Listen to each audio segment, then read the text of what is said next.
बिस्मिल्लाहिर्रहमानिर्रहीम। नाज़रीन, यहाँ पे आपको बुलान से अहम तरीन खबर के हवाले से आगाह करते चलें। आपको बताएं कि बुलान में बलूचिस्तान कांस्टेबलरी के ट्रक के करीब धमाका, जिसके नतीजे में 9 अहलकार शहीद हो गए।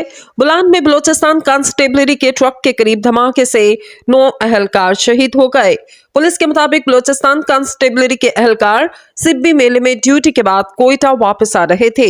धमाके में बलूचिस्तान कांस्टेबलरी के 9 अहलकार जख्मी हो गए।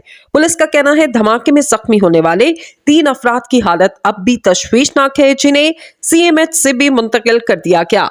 एसएसपी कोची का कहना है कि इब्तदाई शवाहिद के मुताबिक बुलान धमाका खुदकुश था। धमाके के बाद बीडीएस जाया वकुआ पर पहुंच गई और धमाके के बाद इस वक्त इलाके का सर्च ऑपरेशन भी किया जा रहा है। वज़ीर आला बलूचिस्तान अब्दुल कदूस बजंजो ने बलूचिस्तान कांस्टेबलरी की गाड़ी के करीब बम धमाके की मसम्मत करते हुए कहा, दहशतगर्द अनासर बुज़दिलाना कार्रवाइयों से मकासद का हसूल चाहते हैं। बदअमनी और अदम इस्तेकाम पैदा करके सूबे को पसमानदा रखने की साजिश की जा रही है।